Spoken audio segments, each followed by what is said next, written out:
Hello दोस्तों, मैं उज्जवल कुमार। जैसा कि आप लोग जानते हैं कि बिहार में बीपीएससी के द्वारा जो शिक्षक की बहाली होने जा रही है, उसके लिए भारतीय राष्ट्रीय आंदोलन का एक टॉपिक दिया गया है, जिसका मैं वीडियो रेगुलर डाल रहा हूं अपने चैनल पे, जिसका नाम है सक्सेस योर लाइफ। और जहां तक हो चुकी है क्लास, उसके आगे मैं अब बताने जा रहा हूं।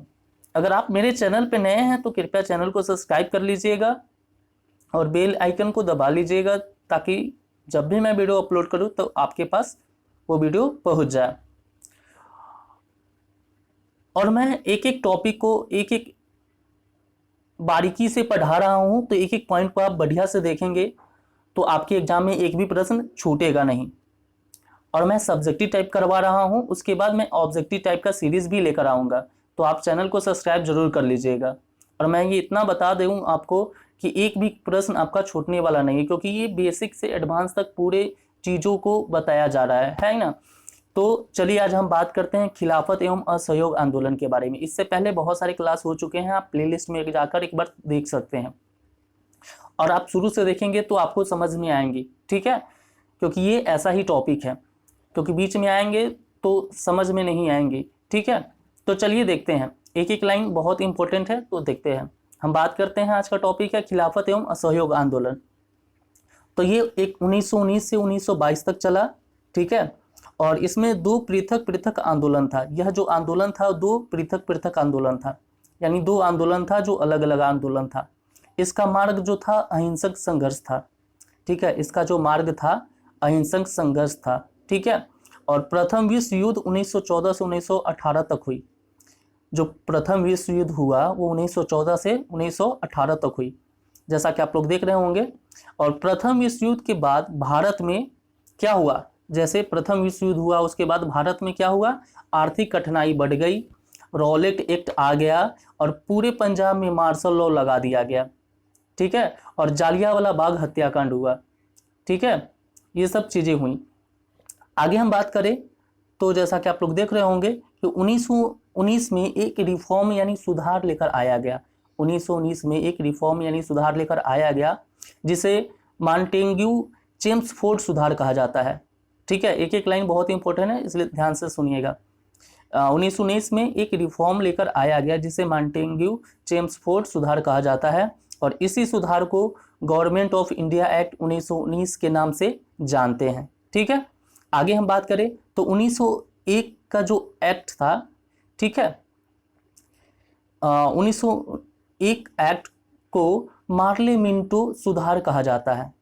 1901 में जो रिफॉर्म आया, जो सुधार आया, एक्ट आया, कानून आया, उसको हम मार्ले मिंटो रिफॉर्म के नाम से जानते हैं, ठीक है। इसके माध्यम से क्या हुआ कि इसके माध्यम से सांप्रदायिक प्रतिनिधित्व की बात की गई। 1901 में जो एक्ट आया उसके माध्यम से सांप्रदायिक प्रतिनिधित्व की बात की गई। और भारत में सांप्रदायिकता का जनक मिंटो को कहा जाता है, ठीक है। भारत में सांप्रदायिकता का जनक किसे कहा जाता है, तो मिंटो को कहा जाता है, ठीक है। एक एक लाइन को आप बढ़िया से सुनिएगा, ताकि आपके दिमाग में बैठ जाएंगी, और यहीं से क्वेश्चन आपके एग्जाम में 100% आएंगी। और प्रथम विश्व युद्ध के बाद हिंदू प्लस मुस्लिम की एकता का प्रयास किया गया। प्रथम विश्व युद्ध हुआ, उसके बाद ये प्रयास किया गया कि हिंदू और मुस्लिम दोनों एक साथ हो जाए, ठीक है। और 1916 में लखनऊ समझौता हुआ। 1916 में क्या हुआ, लखनऊ समझौता हुआ। आगे हम बात करते हैं तो 31 अगस्त 1920 को पूरे देश में मुस्लिमों के द्वारा खिलाफत दिवस मनाया गया। 31 अगस्त 1920 को पूरे देश में मुस्लिमों के द्वारा क्या मनाया गया, खिलाफत दिवस मनाया गया। और नवंबर 1919 में ऑल इंडिया खिलाफत कमेटी, इसका दिल्ली में मीटिंग हुआ। नवंबर 1919 में ऑल इंडिया खिलाफत कमेटी जो थी उसका दिल्ली में क्या हुआ, मीटिंग हुआ। और इसमें अध्यक्ष किसको बनाया गया, तो इसमें अध्यक्ष महात्मा गांधी को चुना गया, ठीक है। आगे हम बात करते हैं, नोट में लिखा हुआ है जैसा कि आप लोग देख रहे होंगे। तो मई 1920 में तुर्की के साथ एक संधि अंग्रेजों के द्वारा की गई, ठीक है। मई 1920 में तुर्की के साथ एक संधि हुई, जिसे सेब्रिज की संधि कहते हैं, जो कि अंग्रेजों के द्वारा किया गया, ठीक है। उस संधि को हम क्या कहते हैं, सेब्रिज की संधि कहते हैं। और इसके तहत तुर्की का विभाजन कर दिया गया, और इसी के तहत क्या किया गया, तुर्की का विभाजन कर दिया गया। अब हम बात करें तो अगस्त 1920 में खिलाफत समिति असहयोग आंदोलन करने का प्रयास रखा। अगस्त 1920 में खिलाफत समिति असहयोग आंदोलन करने का प्रयास रखा और सितंबर 1920 में कांग्रेस का अधिवेशन कलकत्ता में हुआ। फिर आगे बात करें तो सितंबर 1920 में कांग्रेस का जो अधिवेशन हुआ वो कहाँ हुआ, कलकत्ता में हुआ, और इसके अध्यक्ष किनको बनाया गया, तो लाला लाजपत राय। किनको बनाया गया, लाला लाजपत राय को। आगे हम बात करें तो दिसंबर 1920 में कांग्रेस का जो अधिवेशन हुआ वो नागपुर में हुआ। दिसंबर 1920 में कांग्रेस का जो अधिवेशन हुआ वो कहाँ हुआ, नागपुर में हुआ, और इसके अध्यक्ष किनको बनाया गया, तो इसके अध्यक्ष विजय राघवाचार्य को बनाया गया। ठीक है, इसके अध्यक्ष विजय राघवाचार्य को बनाया गया। आगे हम बात करें तो अब हम बात करते हैं असहयोग आंदोलन के कार्यक्रम के बारे में बात करते हैं। तो असहयोग आंदोलन के कार्यक्रम के बारे में बात करते हैं। तो जितने भी अंग्रेजों के सरकारी संस्थान थे उनका क्या किया गया, बहिष्कार किया गया। जितने भी अंग्रेजों के जो सरकारी संस्थान थे उनका बहिष्कार किया गया, और भारतीयों के संस्थान में पढ़ना शुरू करें इस पे जोर दिया गया। ठीक है, अंग्रेजों के सरकारी संस्थानों का बहिष्कार करके भारतीयों के संस्थान में पढ़ना शुरू करें इस पे जोर दिया गया, और कोर्ट का बहिष्कार किया गया, और कोर्ट की जगह ग्राम पंचायत के माध्यम से समाधान करने का प्रयास किया गया। ठीक है, तीसरे नंबर बात करें तो अंग्रेजों के द्वारा जो चुनाव करवाया जा रहा है उसका भी बहिष्कार करना लोगों ने क्या किया, शुरू कर दिया, और विदेशी वस्तुओं का भी बहिष्कार करना शुरू कर दिया, और स्वदेशी चीज़ों को बढ़ावा देने लगा। जो अपने देश में चीज़ें बनती थी उन चीज़ों को बढ़ावा देना शुरू किया जाना लगा। आगे बात करें तो विदेशी शराब तारी की दुकान के सामने धरना प्रदर्शन महिलाओं के द्वारा किया जाने लगा। ठीक है, और सारे सरकारी उपाधि वापस कर दिए गए। जितने भी भारतीयों को उपाधि अंग्रेजों के द्वारा मिला गया था उन सारे सरकारी उपाधि को वापस कर दिया गया। विशेषतः इसमें हिंदू मुस्लिम एकता दिखती है, और इसमें हिंदू मुस्लिम एक साथ थे, और इसमें हिंदू मुस्लिम की एकता दिखती है। ठीक है, जैसा कि नोट में आप देख रहे होंगे तो आगे लिखा हुआ है कि इस असहयोग आंदोलन के कार्यक्रम से असंतुष्ट होकर उन्होंने भारतीय राष्ट्रीय कांग्रेस से इस्तीफा दे दिया। ठीक है, इस असहयोग आंदोलन से असंतुष्ट होकर उन्होंने भारतीय राष्ट्रीय कांग्रेस से इस्तीफा दे दिया। और किन किन लोगों ने दिया तो उनका नाम बता देते हैं आप लोगों को। तो एनी बेसेंट थी, और मोहम्मद अली जिन्ना और बिपिन चंद्र पाल, ये 3 लोगों ने क्या कर दिया, भारतीय राष्ट्रीय कांग्रेस से इस्तीफा दे दिया। ठीक है, आगे हम बात करें तो असहयोग आंदोलन का प्रसार के बारे में बात करते हैं। असहयोग आंदोलन के प्रसार के बारे में बात करते हैं। तो असहयोग आंदोलन जब शुरू हुआ तब उस समय भारत का जो वायसराय था वो चेम्सफोर्ड था। कौन था, चेम्सफोर्ड था। असहयोग आंदोलन जब शुरू हुआ तब उस समय भारत का जो वायसराय था वो चेम्सफोर्ड था, और वो 1916 से 1921 तक था। 1916 से 1921 तक। और असहयोग आंदोलन चलते समय रीडिंग भारत का वायसराय, असहयोग आंदोलन जिस समय चल रहा था उस समय रीडिंग भारत का वायसराय वो था। ठीक है, असहयोग आंदोलन जिस समय चल रहा था उस समय भारत का जो वायसराय था उनका नाम क्या था, रीडिंग था। क्या नाम था, रीडिंग था, जो कि 1921 से 1926 तक रहा। आगे हम बात करें तो महात्मा गांधी अली ब्रदर्स के साथ पूरे भारत का भ्रमण किया। महात्मा गांधी ने अली ब्रदर्स के साथ पूरे भारत का क्या किया, भ्रमण किया। और उस समय जो वकील अंग्रेजी वकालत करते थे, ठीक है, उस समय जो वकील वकालत क्या करते थे, छोड़ देते थे। और मोतीलाल नेहरू जैसे उस समय जो कि वकील थे वे क्या करते थे, अंग्रेजों की वकालत छोड़ देते थे। ठीक है, मतलब अंग्रेजों की वकालत क्या करते हैं, छोड़ देते हैं। और जो भी वकालत छोड़ते हैं उनका नाम जैसा कि आप लोग देखें तो मोतीलाल नेहरू ये भी अंग्रेजों की वकालत को छोड़ देते हैं, जवाहरलाल नेहरू और डॉक्टर राजेंद्र प्रसाद और किचलू ठीक है, ये लोग क्या करते हैं, अंग्रेजी वकालत क्या करते हैं, छोड़ देते हैं। चलिए आगे बात करते हैं। तो महात्मा गांधी को अंग्रेजों के द्वारा एक टाइटल मिला था। महात्मा गांधी को अंग्रेजों के द्वारा एक टाइटल मिला था जिसका नाम था कैसर ए हिंद।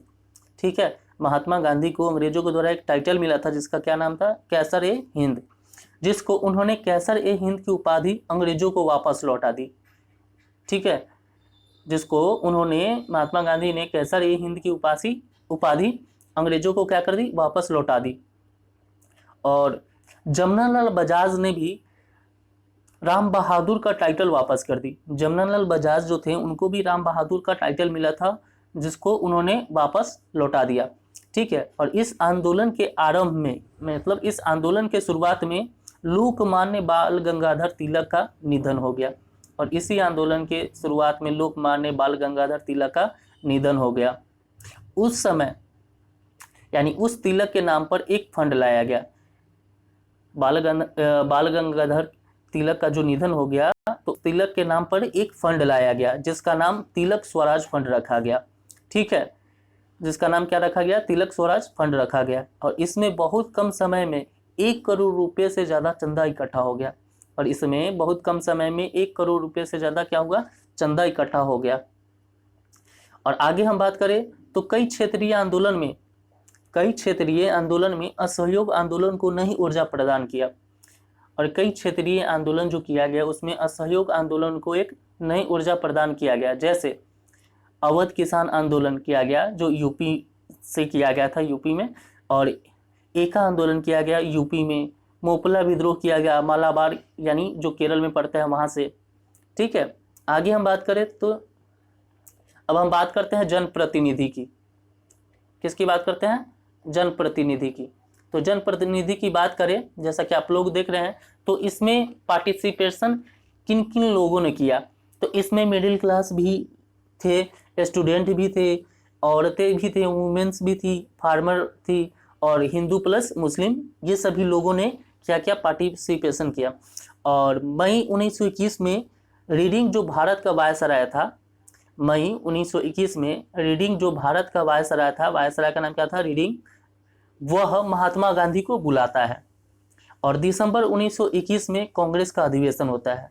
दिसंबर 1921 में कांग्रेस का अधिवेशन होता है जो कि कहाँ होता है, अहमदाबाद में। और जिसके अध्यक्ष चित्तरंजन दास को बनाया जाता है। जिसके अध्यक्ष किनको बनाया जाता है, तो चित्तरंजन दास को बनाया जाता है। लेकिन उनको अंग्रेजों के द्वारा जेल में डाल दिया जाता है। लेकिन उनको अंग्रेजों के द्वारा क्या किया जाता है कि जेल में डाल दिया जाता है, जिसके चलते उनकी जगह पर हकीम अजमल खां को कार्यकारी अध्यक्ष बनाया जाता है। जिनके जगह पर हकीम अजमल खां को कार्यकारी अध्यक्ष बनाया जाता है। ठीक है, अब सारे अधिकार गांधी जी को दे दिया गया। अब जितने भी अधिकार थे वो किनको, गांधी जी को दे दिया गया। अब बात करें तो महात्मा गांधी ने 1 फरवरी 1922 को, महात्मा गांधी ने 1 फरवरी 1922 को अंग्रेजों को ये घोषणा करते हैं कि अगर तुम राजनीतिक बंदियों को नहीं छोड़ोगे, ठीक है, अब प्रेस पर पाबंदी को नहीं हटाओगे तो सविनय अवज्ञा आंदोलन की शुरुआत करेंगे। ठीक है, महात्मा गांधी ने 1 फरवरी 1922 को अंग्रेजों को ये घोषणा करते हैं कि अगर तुम राजनीतिक बंदियों को नहीं छोड़ोगे और प्रेस पर पाबंदी को नहीं हटाओगे तो सविनय अवज्ञा आंदोलन की शुरुआत करेंगे। ठीक है, अब हम बात करते हैं आगे, जैसा कि आप लोग देख रहे होंगे। अब बात करते हैं चौरी चौरा कांड की बात करते हैं जो गोरखपुर में हुआ। ठीक है, चौरी चौरा कांड की बात करते हैं। तो 4 या 5 फरवरी 1922 की बात है। 4 या 5 फरवरी 1922 की बात है। आंदोलनकारी भीड़ को भगवान अहीर लीड कर रहे थे। आंदोलनकारी यानी भीड़ को भगवान अहीर क्या कर रहे थे, लीड कर रहे थे। ठीक है, जो भीड़ थी उनका पुलिस के साथ क्या होता है, झड़प हो गया। और अब पुलिस ने उस पर, यानी अब पुलिस ने क्या किया, उस भीड़ के ऊपर लाठीचार्ज करना शुरू कर दिया, जिससे कि क्या होता है कि भगवान अहीर को चोट आ जाता है, जिसके कारण क्या होता है, जो भीड़ थी वो क्रोधित हो जाता है यानी हिंसक हो जाता है। ठीक है, अब क्या हुआ कि अब भीड़ पुलिसकर्मी को भगाते भगाते जिस थाने के वो पुलिसकर्मी थे उसी थाने में ले गई। ठीक है, भगाते भगाते जिस थाने के पुलिसकर्मी थे उसी थाने में उसको ले गया और उस भीड़ ने पुलिस थाना में आग लगा दिया। उस भीड़ ने क्या किया गया कि पुलिस थाना में आग लगा दिया, जिसके चलते 22 पुलिसकर्मी क्या हो गए, मर गए। जिसके चलते क्या हुए, 22 पुलिसकर्मी मर गए। और जैसे ही इस बात का पता गांधी जी को चला, ठीक है, जैसे ही इस बात का पता गांधी जी को चला तब उन्होंने सविनय अवज्ञा आंदोलन को बंद कर दिया। ठीक है, ठीक है, जैसे ही इस बात का पता गांधी जी को चला तो उन्होंने क्या किया, सविनय अवज्ञा आंदोलन को बंद कर दिया और अगले 6 वर्ष के लिए, ठीक है, और अगले 6 वर्ष के लिए वो उन्होंने बंद कर दिया और उन्होंने बताया कि अगले 6 वर्ष के लिए मेरे द्वारा किसी भी आंदोलन को नहीं किया जाएगा। गांधी जी ने बताया कि अगले 6 वर्ष के लिए मेरे द्वारा किसी भी आंदोलन को नहीं किया जाएगा। और गांधी जी उस समय गुजरात के बारदोली में थे। गांधी जी उस समय कहाँ थे, गुजरात के बारदोली में थे जब चौरी चौरा घटना हुई। जब चौरी चौरा घटना हुई उस समय गांधी जी गुजरात के बारदोली में थे। आगे बात करें तो 12 फरवरी को सविनय अवज्ञा आंदोलन वापस ले लेते हैं। कितने तारीख को, तो 12 फरवरी को सविनय अवज्ञा आंदोलन वापस ले लेते हैं और 10 मार्च को गांधी जी को 6 साल के लिए जेल डाल दिया जाता है। 10 मार्च को गांधी जी को 6 साल के लिए क्या किया जाता है, जेल डाल दिया जाता है। और खिलाफत का मुद्दा तुर्की में सॉल्व हो गया। जो खिलाफत का मुद्दा था वो तुर्की में सॉल्व हो गया। ठीक है, और सॉल्व जो हुआ वो किसके द्वारा हुआ, तो मुस्तफ़ा कमाल पाशा के द्वारा। ठीक है, मुस्तफ़ा कमाल पाशा के द्वारा। और इन्हीं के तुर्की में धर्मनिरपेक्ष राज्यतंत्र की व्यवस्था कर दी गई। किसके द्वारा, मुस्तफ़ा कमाल पाशा के द्वारा। क्या किया गया कि तुर्की में धर्मनिरपेक्ष राज्यतंत्र की व्यवस्था कर दी गई। ठीक है, तो ये था आज आप लोगों का जो भारतीय राष्ट्रीय आंदोलन आपके सिलेबस में दिया गया है। इसमें हम लोग खिलाफत आंदोलन के बारे में पढ़े और असहयोग आंदोलन के बारे में पढ़े और इसके बाद भी आपको वीडियो मिलेंगी और मुश्किल से 3-4 वीडियो में आपका पूरा का पूरा भारतीय राष्ट्रीय आंदोलन खत्म हो जाएगा। ठीक है, 3 से 4 वीडियो और आएगी जिसमें कि मुश्किल से 3 वीडियो के आसपास उसमें भारतीय राष्ट्रीय आंदोलन खत्म हो जाएगा। आप मेरी एक बार प्लेलिस्ट में जाइएगा और एक एक चीज़ों को बारीकी से देखिएगा तो आपका एक भी प्रश्न छूटेगा नहीं और एक एक पॉइंट को बढ़िया से देखिएगा और यहीं से आपके भारतीय राष्ट्रीय आंदोलन के प्रश्न बनेंगे आपके एग्जाम में। तो मैं आशा करता हूं कि आप लोगों को ये वीडियो अच्छा लगा है और अच्छा लगता है और मैं चाहता हूं कि आप लोगों का एग्ज़ाम निकले और इसी पर्पज़ से मैं वीडियो बना रहा हूँ। ठीक है, तो आप एक एक पॉइंट को ज़रूर सुनिएगा और मैं इतने शॉर्ट नोट्स में बना देता हूँ जिससे कि आपको इतना बेनिफिट हो जाएगा जिसका कोई हद नहीं है। ठीक है, तो चलिए मिलते हैं अगले वीडियो में, तब तक के लिए धन्यवाद।